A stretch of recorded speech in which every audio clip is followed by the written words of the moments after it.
Welcome to Tell Me Your Story, new paradigms for a new world where we're giving you choices and knowledge of those choices to help make your dreams come true. We are here 9 times a week, Sundays at 7 a.m. and 7 p.m., Monday mornings at 1 a.m., Wednesdays at 9 a.m., and Monday through Friday from 8 to 9 a.m., streaming live at all those times at richarddugan.com. We are on SoundCloud, iTunes, TuneIn Radio, Spotify, Stitcher, Player FM, as well as YouTube, where you can watch these conversations.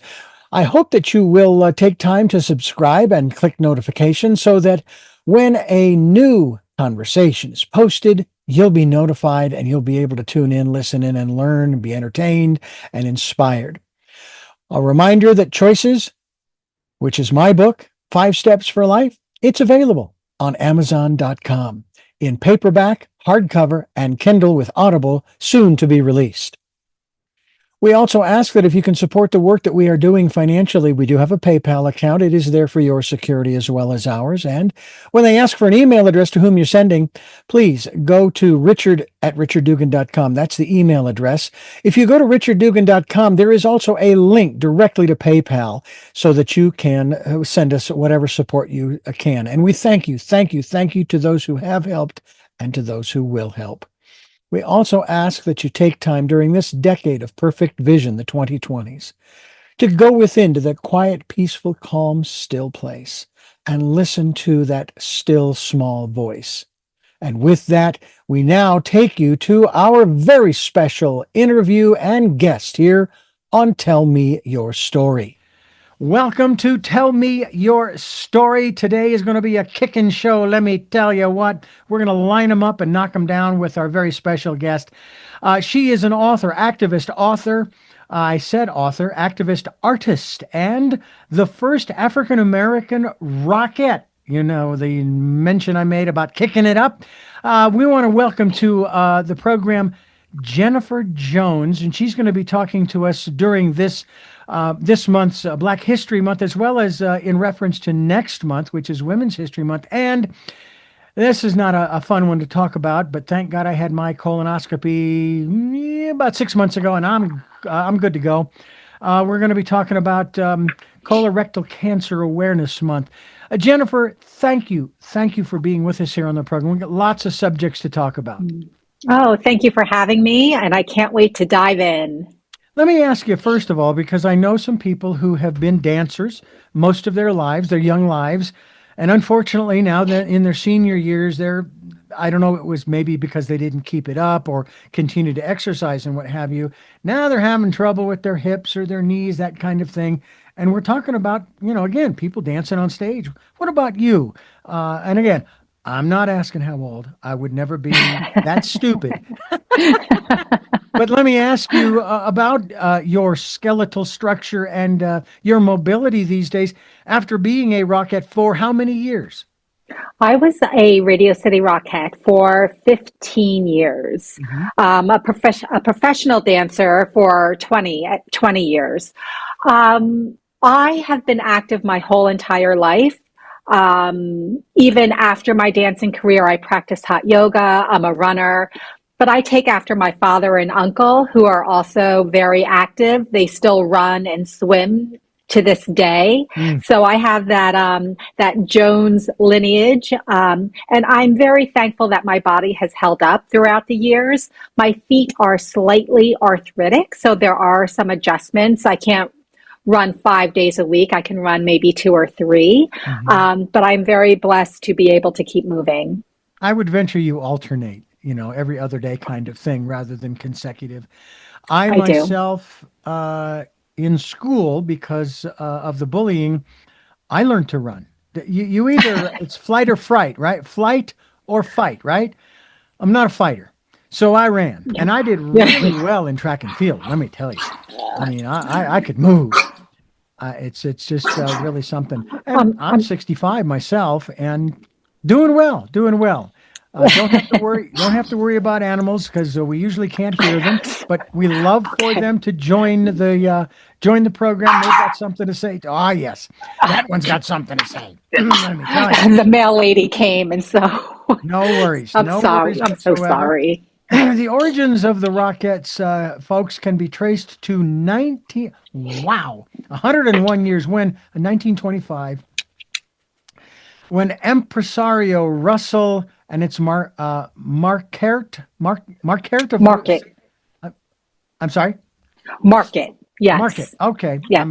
There's a silent letter in there. Of St. Louis, Yes. Missouri, basically build a group of women dancers as the Missouri Rockettes. And in 1933, they opened at the Radio City Music Hall in New York City, which I've been to only once a long time ago with my first wife in 1993. My best friend who was giving us a tour, he kept admonishing me to stop looking up at the buildings. You look like a tourist. To which I turned to him and said, I am a tourist. But I knew what he meant. What was it about your being a member of the Rockettes that was so important to you that you obviously wanted to be because you were? I mean, people don't do stuff usually that they don't want to do, but dancing, that is, I struggled enough when I bicycled everywhere before I started driving, and I loved bicycling, let me tell you. So let me ask you about your connection with the Rockettes. How did it start, and why did you want to join that particular group of women?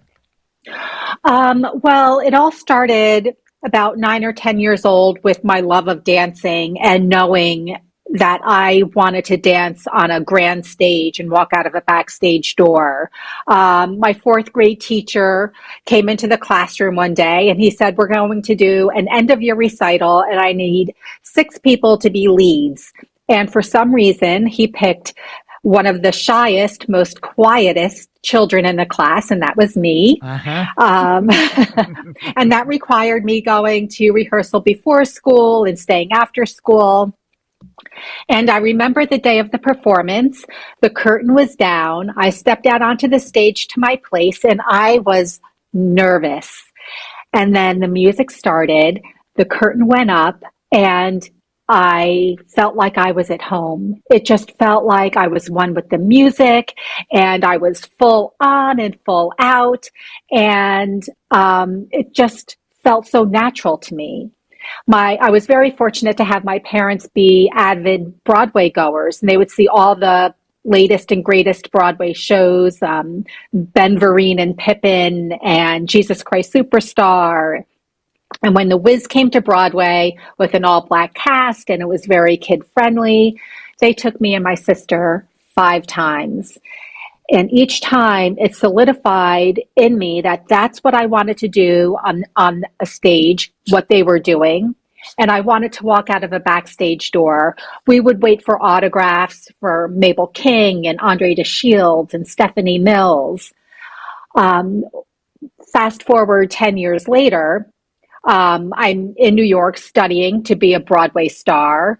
And I was looking through the trades papers with my friends where they had all the auditions listed. The Rockettes had an audition and I blew right by the audition. My friend said, Jennifer, you would make a perfect Rockette. You should really go to this audition. I said, I didn't know who the Rockettes were. I didn't know the precision dancing. I knew nothing about the Rockettes. I went to the audition purely to become a better auditioner for my big Broadway break and to get rid of the nerves and the intimidation that I felt going through the process. I was very green in the business. I didn't know anything about the Rockettes. Wow. Now, this was a statement I heard following, I believe it was 2008 election, where one of the commentators made an interesting observation, and I tended to agree with it even to this day, and I ask you about your observations in terms of you. And the statement that was made was, it really shows we have not come very far when we keep referring to this man as the first black president of the United States. Now, obviously, historically speaking, you were the first black woman to join and be a member of the Rockettes. What are your thoughts in that regard? How important or maybe unimportant is that to you, as far as you personally, in terms of focusing on the opposite of what Martin Luther King Jr. Spoke about as we celebrated last month, being judged by the content of your character, not the color of your skin? Yes, it is very daunting to always hear the first Black person to do this or to do that. And we should be judged by the content of our character and not by our skin. However, we know that's not the case in this day and age, unfortunately.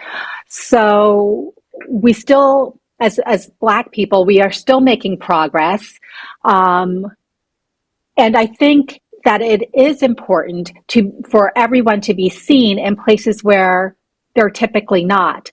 When the Rockettes were formed, when they were founded, a space wasn't designed for a Black woman to dance.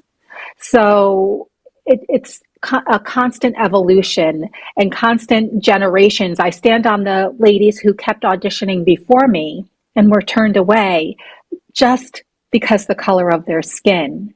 So it's a constant trying of breaking a glass ceiling, and we still have to keep forging forward. And it's interesting the way you phrase that, because I remember I was legally blind when I was born, so I had what was considered to be a disability, legal blindness. I could see, wear glasses to get around. Like I said, I used to bicycle everywhere. Then I got a lens implant in 96. That's 1996, ladies and gentlemen, not 1896. And I remember I was working one day at the radio station I was at prior to the lens implant. And I was using my magnifying glass to look at the vinyl to cue up a record. And one of the programmers, it was a minister, this was a Christian station, came in, and I knew this person because I'd been working with them for several years at the station. So we were friends, and they said, "I didn't know you had a vision problem." And they'd been around me all this time until I whipped out the old magnifying glass. And so it was like, you didn't? How could you? I'm always looking close at stuff, and all this kind of stuff. That doesn't happen to folks with other, I call them perceived limitations. Okay, it's a limitation only if you choose to let it be. But what's unfortunate is that you and others like you, and when I say that, forgive I don't mean it with any disrespect. You don't have any control any more than I do over my skin color. Or, well, I do have control over the beard, although it's a little unmanageable right now. But it just seems to me that it's not your issue, it's society's issue. However, as you just described, it does impact you. And you made an interesting comment. You said that there wasn't room for. First of all, I want to ask you, is there a set number of Rockettes? Like in baseball, basketball, football, you have a certain number of people on your team, whether they're on the field or not. What's the complement, if you will, of the Rockettes? And how, is it when you say room, it's strictly because of your skin color? Right. There wasn't a space designed for me. There wasn't a space designed for a Black woman. As opposed to a dancer. A white dancer.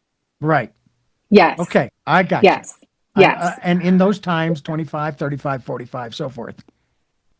Right. I should explain the history of the Rockettes so people can get a clearer vision of what I'm actually talking about. The Rockettes were founded in 1925 by Russell Markert, and his idea came based off the British Tiller Girl dancers. And he thought that if I can get a group of American women who can do complicated tap steps and do high kicks at the end of the routine, that he would knock the American people's socks off. So in 1925, Black performers were not allowed to dance on the same stage of white performers. That's just the way it was. But that's why we have all of these beautiful Black dance companies now, such as Dance Theater of Harlem and Alvin Ailey. But you would think in 1987, under the backdrop of New York City, there would have been a Black dancer on the line. Russell was still alive. At that time, he passed the line down to Violet Holmes, who had danced with Russell for many years. And there was still that antiquated thought process. And Violet is actually quoted in the early 1980s in the New York Times stating that if there were one or two Black girls, colored girls, quote unquote, on the line, it would definitely distract from the precision and uniformity of the Rockettes, which is their hallmark. There were times on the line where I've heard stories that Russell never allowed the ladies to even get suntanned. So the ladies backstage would cover their legs and their arms in pancake makeup so they could perform, so they did not look like a Black woman. So there was a lot of, when I came onto the line, a lot of change and a lot of resistance coming in the late 1980s and so on. It seems pretty sad. 1980s, I was in my 20s, and it's like, really? Even that? I can understand the 40s, the 50s, even into the 60s and maybe 70s, but really, we didn't grow up.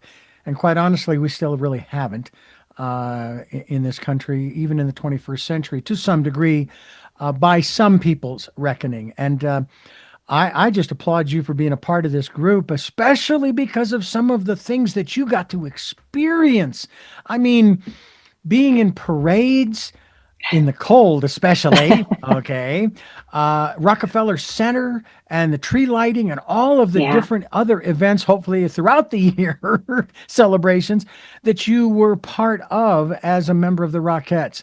That must have been really exciting. The only thing I can equate to that was when I was in high school. I was in the madrigal singing group, and we would go around at Christmas time to the high schools and nursing homes and this place and that and the other, and we would sing, and it was so cool. Not only the traveling, but then the performing with the group. I don't think I'd do a solo, but it was fun to make music. So in your case, it must have been incredible in all of these different experiences to be with these women and share your talent and that energy with the audience. I loved performing. First and foremost, I was a girl who wanted to dance, and I got to dance on a great stage under the lights with flashes and lipstick. And I was fortunate to experience so many different things. I got to work with Whoopi Goldberg, Robin Williams, and Billy Crystal in comic relief, which was amazing. And Margaret had her own show at the music hall. And I also got a chance to tour and see the country, meet people from all walks of life, dance at different theaters, and I got paid for it, which was the cherry on top.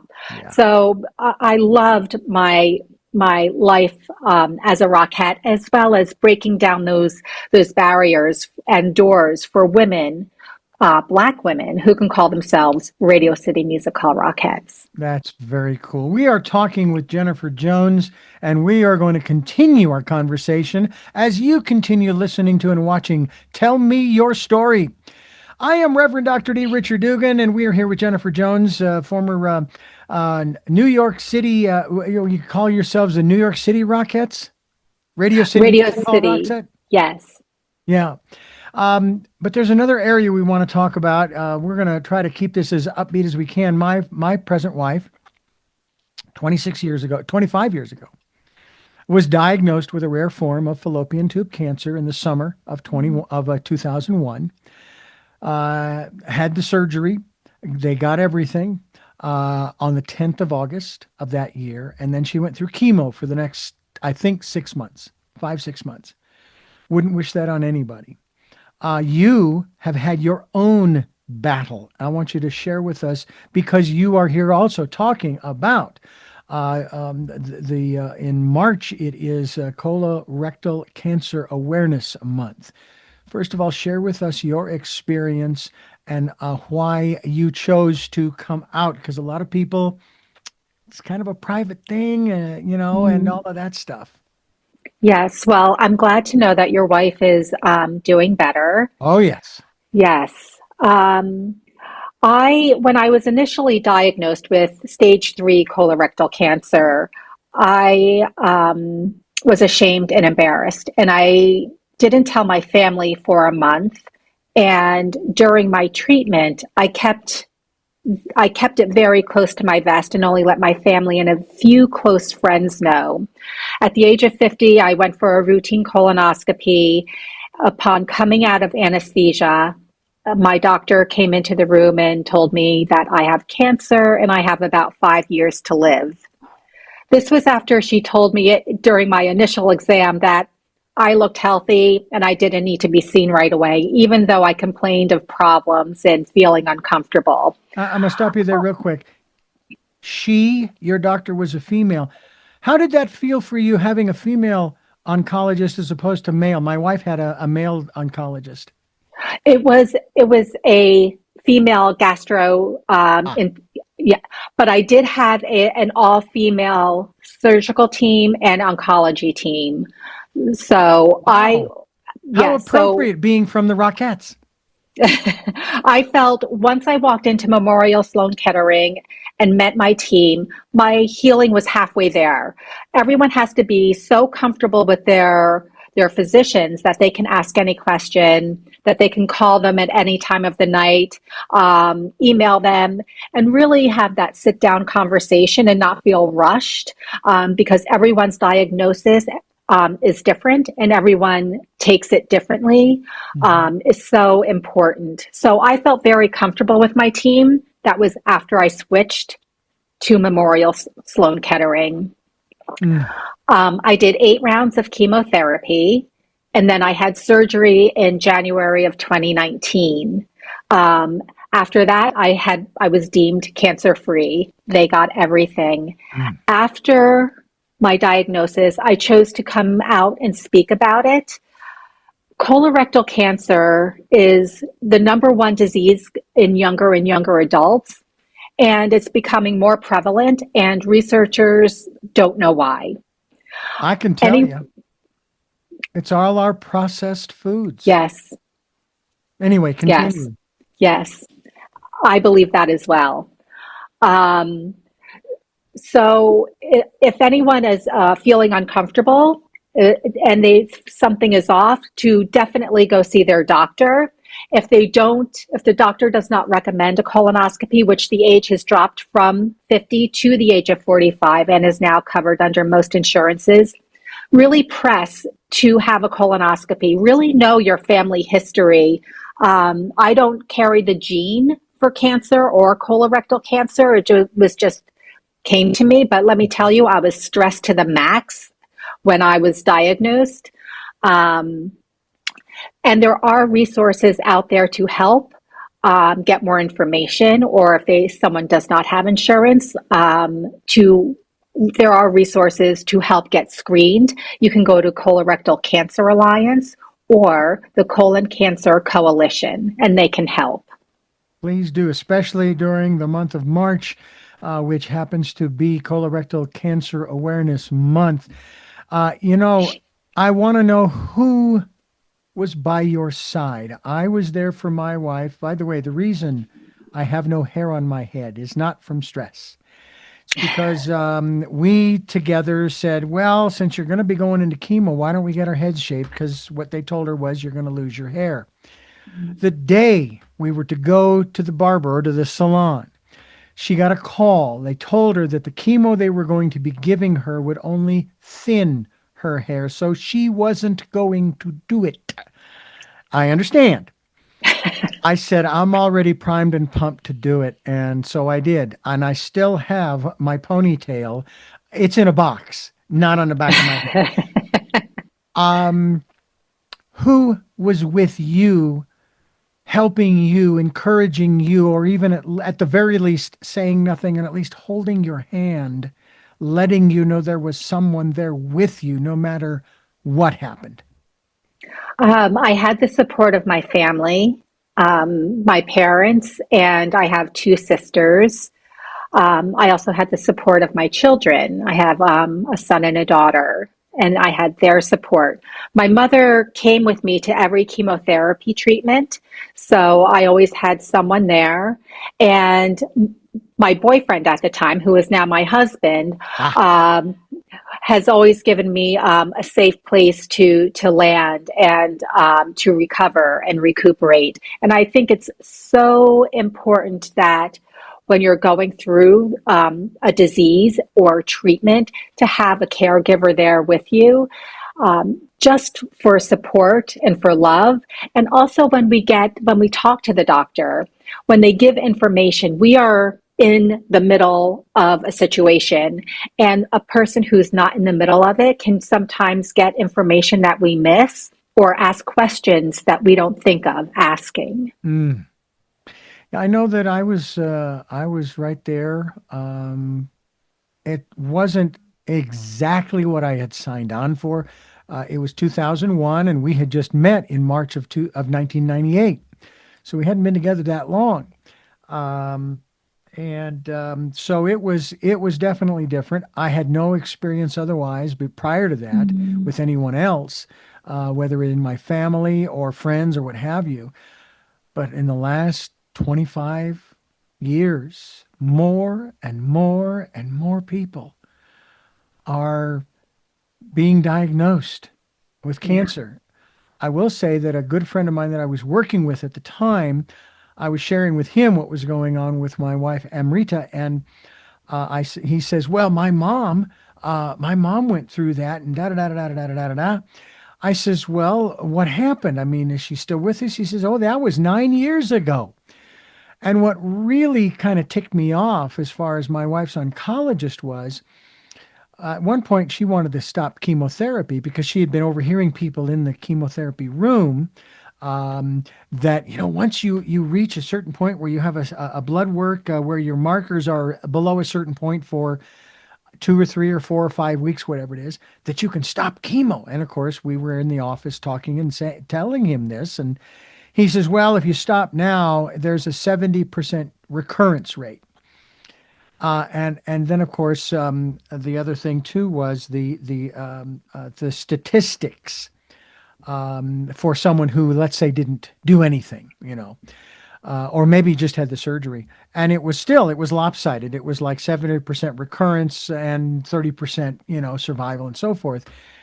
At that point, I wanted to take a look at the stats. As a matter of fact, I wanted to have it broken down. I want to know, of the 100 people, let's just say, for example, how many what was the lifestyle? What were they eating? What were they drinking? Were they smoking, etc.? In other words, the whole breakdown of the individuals, because it does turn into an individual thing. Statistics are one thing, and I'm dealing with the whole statistical thing when it comes, for example, to high blood sugar and type 2 diabetes, which is now almost as rampant as Yeah. cancer is in this country. And again, the correlation, once again, we'll go back to it. We said, you and I both said it before, the processed foods.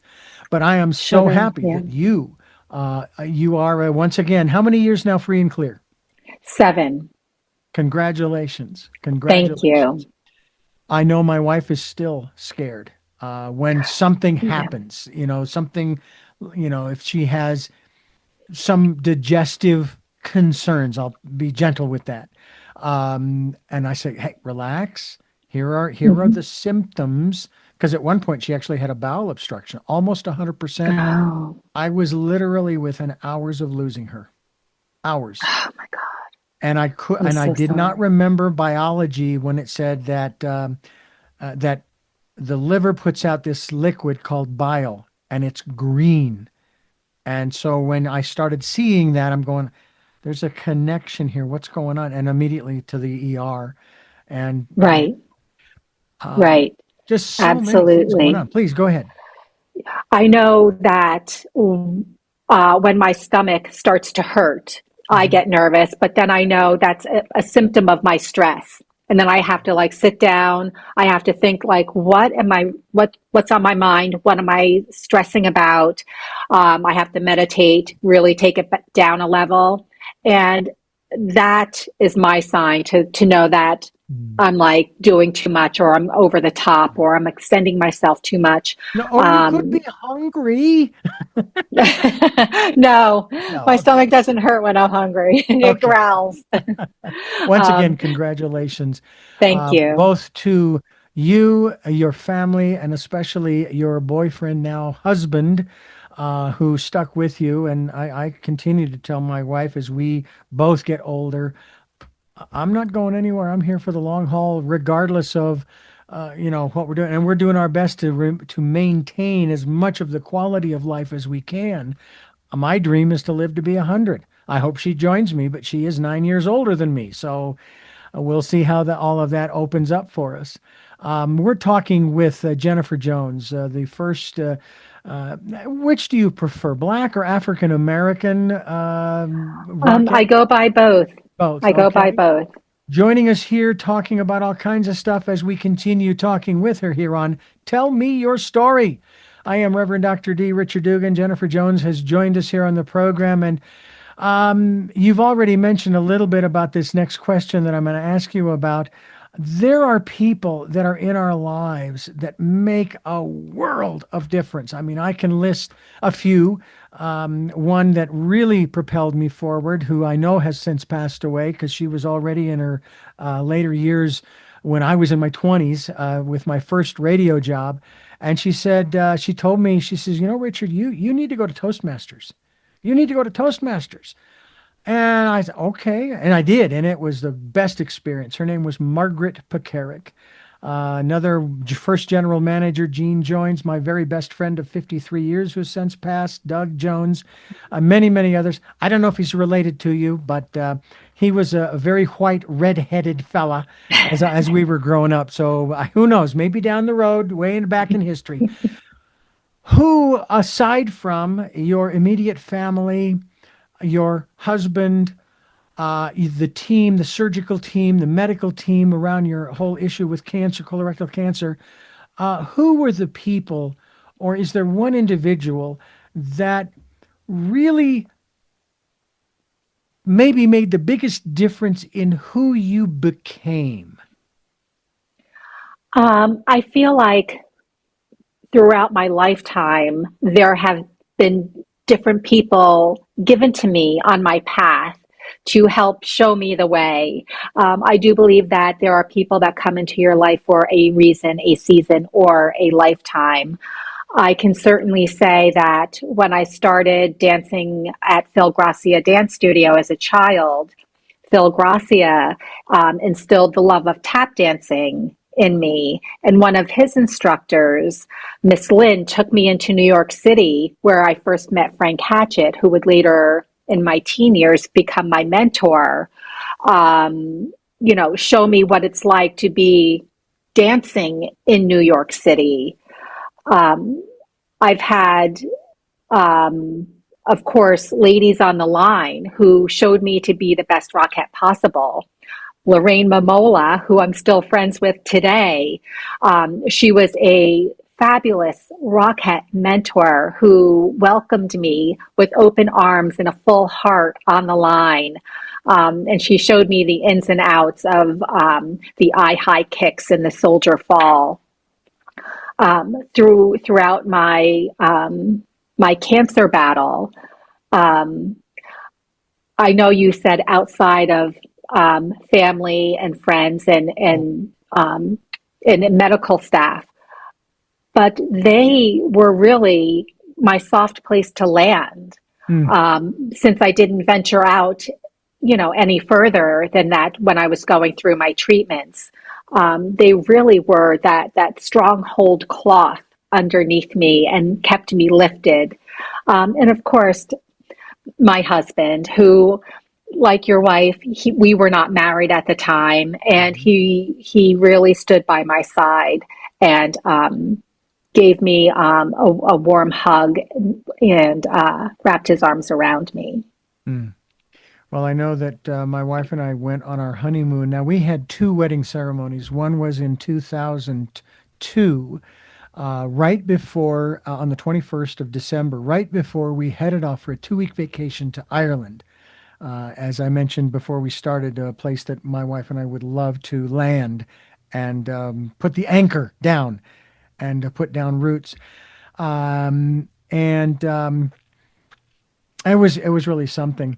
Um, One of the other things that has been so instrumental in my life has to do with personal growth, and you're involved in that as well, in terms of helping yourself as well as others to develop the opportunities for self improvement and building confidence, as well as the value of persistence. And there's another word that goes with that that is part of your vocabulary and or repertoire, and that is resilience, persistence and resilience.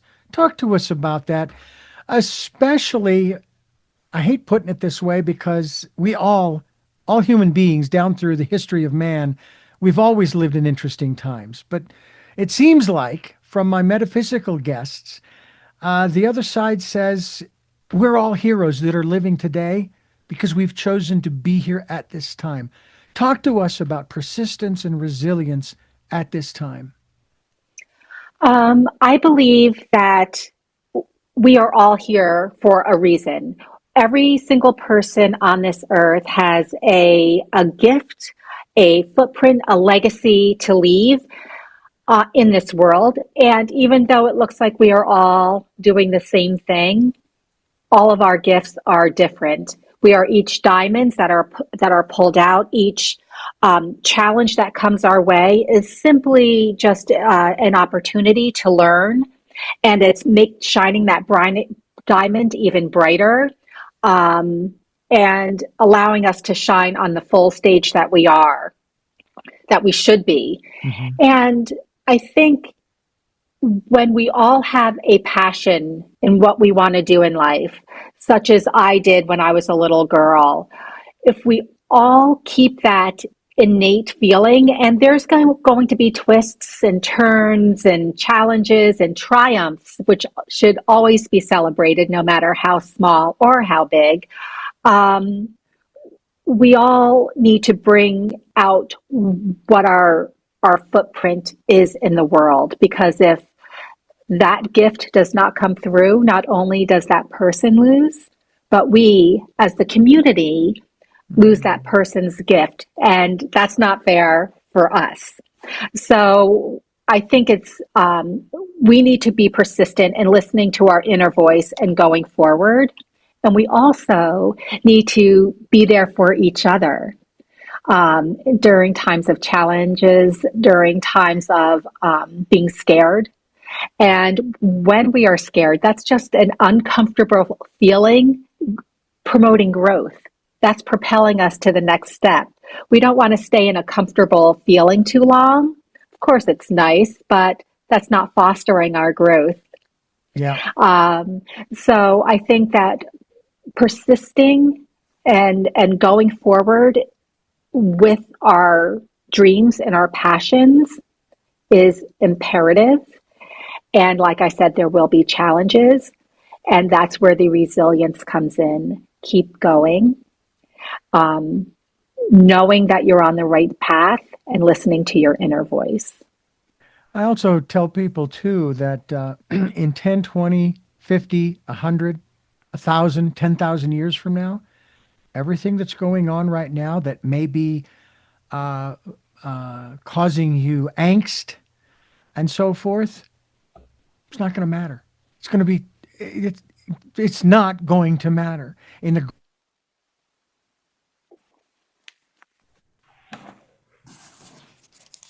It's all irrelevant because we're not live this is not our home. This is a way station. We're just here for, as I say, less than a puff of smoke as far as time is concerned. Certainly we want to make the most of it.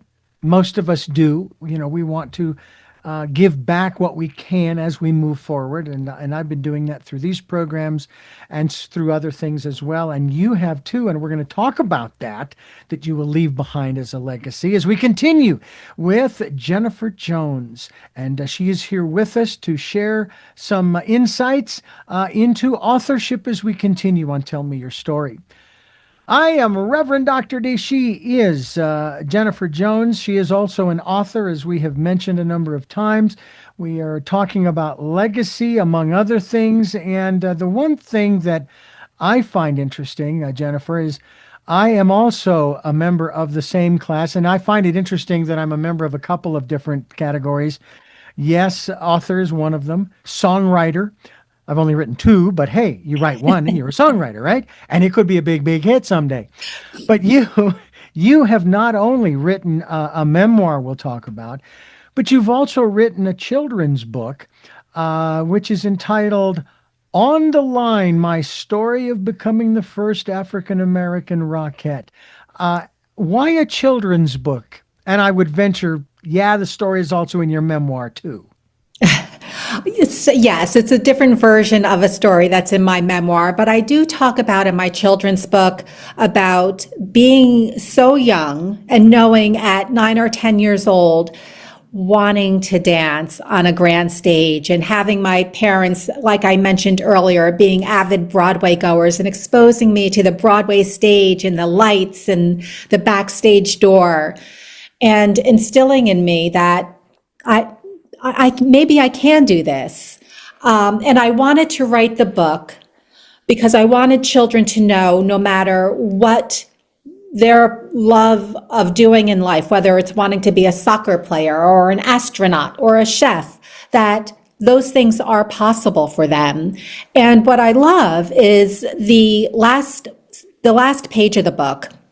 And I hope the question on that page can foster a conversation between the parent and child and learning what that child loves to do, and maybe the parents nurturing that to come to life. So that was one of the reasons why I wrote the children's book. Available on Amazon, I venture. Yes. Go ahead. I also designed a dancing Jen doll to go along with the book, which I wanted the children to have something tangible that they could hold on to know that thoughts become things, to always dream big, that if a challenge comes their way, to know that their dream is still alive and they can still go for it. So I designed the dancing Jen doll that they can get on Walmart Marketplace. And they can have as many of them as they want, right? In spite of what other people say. You can have more than 3 if you want. That's a wonderful thing. You also have another book. It is your memoir, Becoming, and you are, Becoming Spectacular, The Rhythm of Resilience. Firstly, what is the rhythm of resilience? Is there boom, boom, boom, boom, boom, boom, boom, boom, boom, boom? What is the rhythm? The rhythm of resilience is the ebb and flow of life, the ups and downs, celebrating the good times and getting through the bad times, knowing that you are that diamond, being challenged and being able to shine even brighter.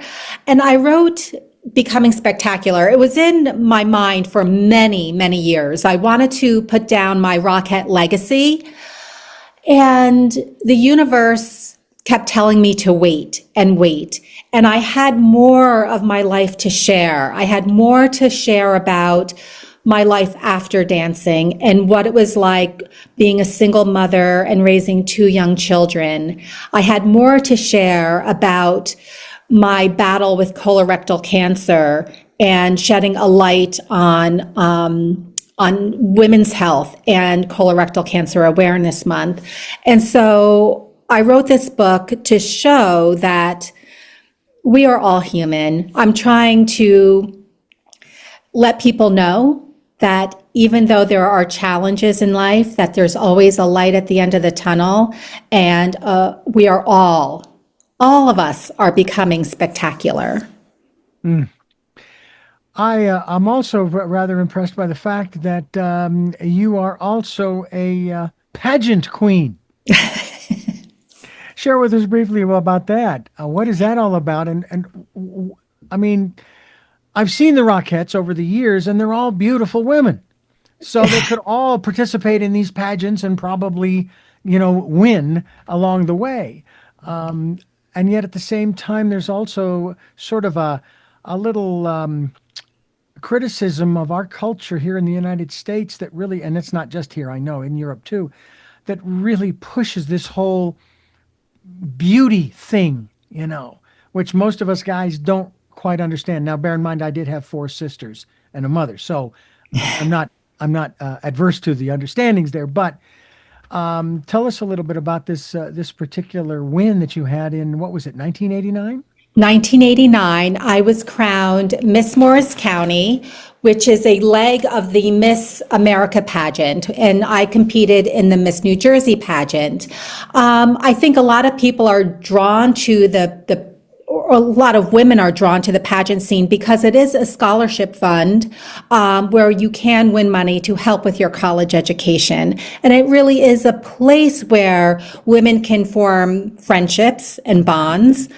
But it is different than dancing. So I don't think every Rockette or every dancer would want to be in the pageant system. It is really a totally different beast onto themselves. I was very grateful to, again, open the doors for Black women to feel welcome to compete in the Miss Morris County pageant. It was definitely an experience competing in Miss New Jersey, and I'm glad I had that. I'm glad I had that experience to know that. A question regarding the connection between you and the Rockettes. Do you still stay in touch with any or many of the women that you were with for those 15 years? With social media, it's easier now. There is a Rockette Alumni Association. There's a Rockette of Color Alumni Association. And we just celebrated our 100th year anniversary at Radio City Music Hall. So over 700 Rockettes flew in from all around the country to take part into seeing each other again and seeing the Christmas show. But with social media, it does make it a lot easier to keep in touch. And now, did the 700 of you all get in a line to do a line kick? No, we didn't fit across the Radio City Music Hall stage. Snaked through the aisles down to the audience area there. One other thing I wanted to ask you about, you received, along with other members of the cast, a Tony Award for the revival of 42nd Street back in 2001.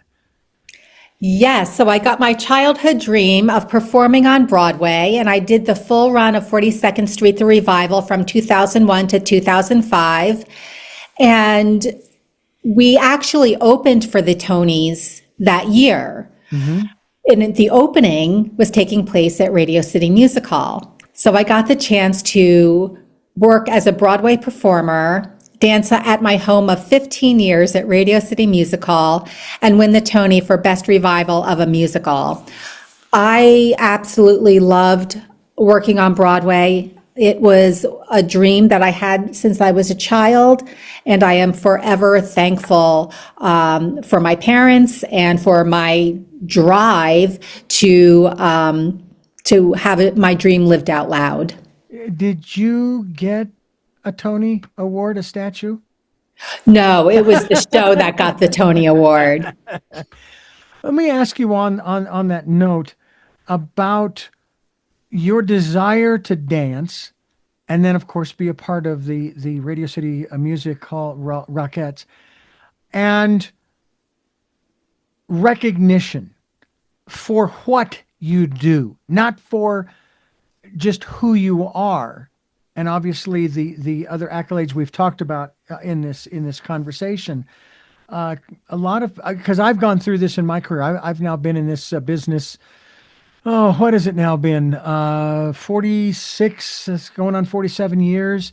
And there was a time early on, after about 10 or 12 years, I kept wondering, okay, well, with what's coming up as we're conversing here this Sunday, the Super Bowl, I'm an avid baseball fan, so I'm thinking about that, and of course followed the Phoenix Suns of my hometown back in the '90s, and wondering, well, where's my World Series or Super Bowl or NBA championship victory and so on and so forth? Where's my award for?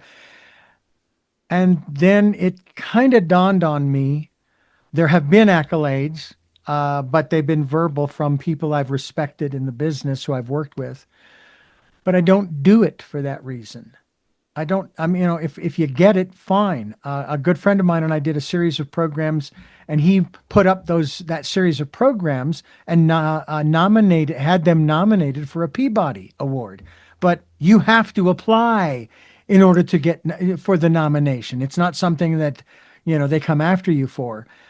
So the nomination it's not quite the same as being nominated, let's say, for a Golden Globe or a Tony or an Oscar or what have you, because there are only so many that are selected for nomination. But I got to realize, and I'm wondering if you feel the same way, that whether I get recognized or not, if I'm a part of this group, and in your case, the Rockettes, you know what? That's recognition enough for me personally, and going back to that whole personal growth aspect, I'm good with that kind of thing. When I came on to the line, when there is great change, there is great resistance. There were ladies on the line who did not want me there, and people in management who did not want me there. A particular woman who worked in the PR, head of PR, made it clear right before my Super Bowl debut that she pulled me aside and she told me that nobody cares about me. Nobody cares about my story. I'm old news and I'm lucky to be there. So in my mind, Radio City has never given me an accolade or a nod. So I am not here to receive anything from them, but I think it is important for me to tell my story, because I think that the younger generation, for the young Black girls to see someone, a reflection of them on stage, to know that they can do that too. And that's what I am here to promote. And it should be in any sector of life. There should be someone represented in all walks of life where a child can look up and say, I can be an astronaut, or I can be a chef, or open my own restaurant. I think that is so important. That self-confidence, that self-esteem, and making sure. And then again, we're not talking about giving everyone participation trophies. That is not what we're talking about. Let me ask you also how people can get in touch with you. You have a website. I do. People can learn more about me on my website, www.rocketteGen, that's 2 N's, JENN.com.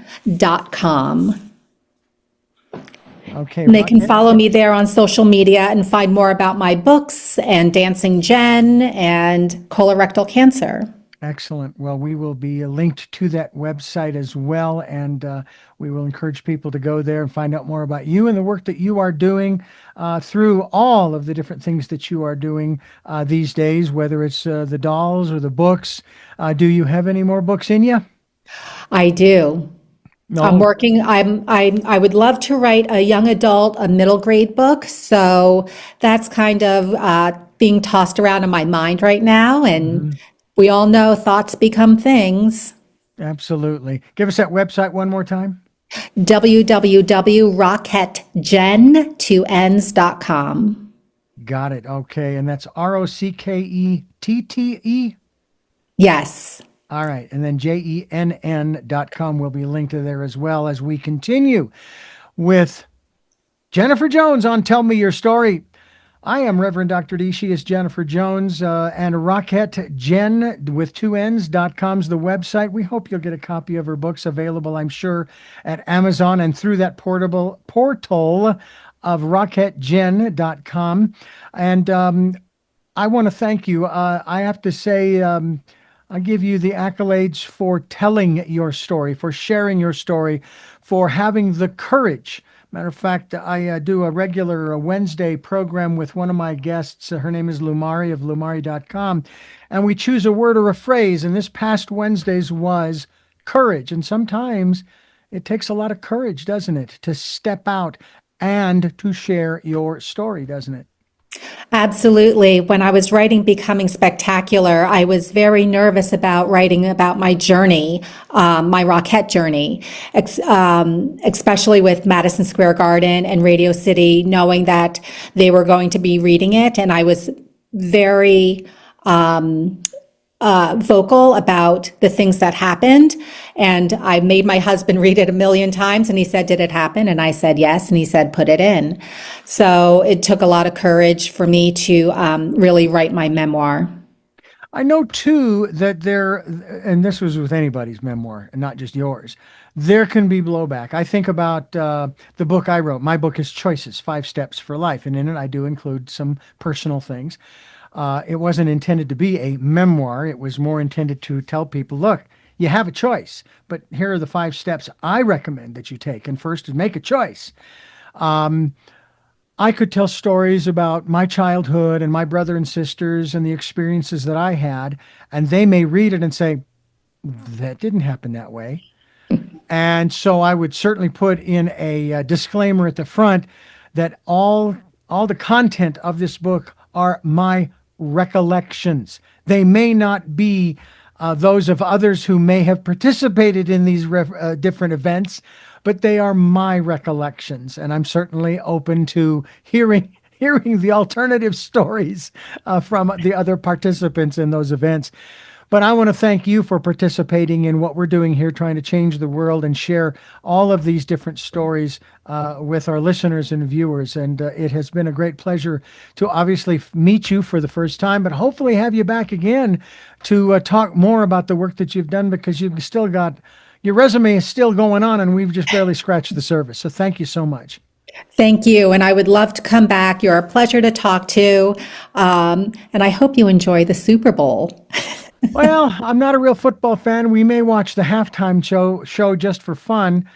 Being 65, I haven't kept up with the current genre of music that's out there. However, we did watch the Grammys the other night, and I don't know what Trevor Noah was watching when Justin Bieber was up on stage, because again, my observation, ladies and gentlemen, I'm sorry. Unlike Jennifer Jones, it was not spectacular, but that was his genre today. That is his style today. So I give him courage for standing up there and performing. So I'm learning. I have 3 final questions that I want to ask you, that I ask all of my guests. Before I do, I want to thank you for listening to and watching Tell Me Your Story, New Paradigms for a New World, where we're giving you choices and knowledge of those choices to help make your dreams come true. We are here on Sundays at 7 a.m. and 7 p.m., Monday mornings at 1 a.m., Wednesdays at 9 a.m., and we are here on Monday through Friday from 8 to 9 a.m. That's 9 programs, 9 different guests, 9 different topics. We hope that you'll join us, and we stream live at those times at richarddugan.com. We podcast on SoundCloud, iTunes, TuneIn Radio, Spotify, Stitcher, Player FM, Blueberry, iHeartRadio, Amazon Music. We're on YouTube, where you can watch these conversations and get to know our guest a little bit more. And we hope that you'll subscribe and click notification. We also hope that you will pick up a copy of my book, Choices, 5 Steps for Life. It's available at amazon.com, and you can get it in hardcover, paperback, or Kindle. We also hope that you can leave us a tip. Anything that you can support us with would be gratefully appreciated. Our tip jar is called PayPal. And there are links at richarddugan.com at the top of the page to both Amazon and PayPal. And finally, we ask that you take some time during the decade of perfect vision, the 2020s, to spend some time going within to that quiet, peaceful, calm, still place and listening to that still, small voice. And a little teaser to get Jennifer to come back. I would like to dive into her world of how her faith and whatever philosophy it is that she has had, maybe since a child, has helped her through her life. So I'll leave it at that. That is not one of the questions by any means. But I hope that you folks will take time to listen to and follow the promptings of that still small voice. With all that being said, we go to our final three questions for a very special guest. Can't tell you how much I've enjoyed this particular interview. It's been wonderful. And tell Hal that I said hello, and keep bringing me guests like you. It's wonderful. It really is. First of the three questions: who is Jennifer Jones? Oh, I was looking back during the holidays at my childhood picture, and I could never have imagined the life that I have led. I think Jennifer Jones is a warrior, is a dreamer, is an advocate, a person of love, a woman who wants to be there for others. I think there's so many facets to me that one word can't describe it. But I'm many different things, all wrapped in one. What gets you up in the morning? My desire to put out positivity in the world. My desire to encourage others, to inspire others, hoping to inspire them that they can do and be anything that they choose. My final question, as asked by Mitch to his buddies as they were horseback riding in the movie City Slickers: what was your best day? There's so many. Oh boy. I think one of the best days that I've had was before I was a Rockette. It was after the Rockette audition. I was walking in New York City, and I was a few blocks down from Radio City Music Hall, where I could just see the marquee. And I wasn't hired yet, but there was as I was crossing the street, it felt like an uplift tingling that had carried me across the street. And I think that was the first time that I started listening to my inner voice and knowing everything that I had dreamt of as a little girl, everything that I was unsure of. There was something happening at Radio City that was going to change my life. Well, I can't thank you enough for sharing with us here on the program today. I do look forward to having you back again to have you, if you will, share more. With all of that being said, once again, thank you. And I thank you for listening to and watching Tell Me Your Story. And until our next broadcast, podcast, videocast, love to Lal. Jeanette, I'm still listening. Dad, continue to be happy because I am. Smokey, I'll see you on the other side. Mike, thanks for being in my life and letting me be in yours. And to my dear friend Zorro, aho, aho.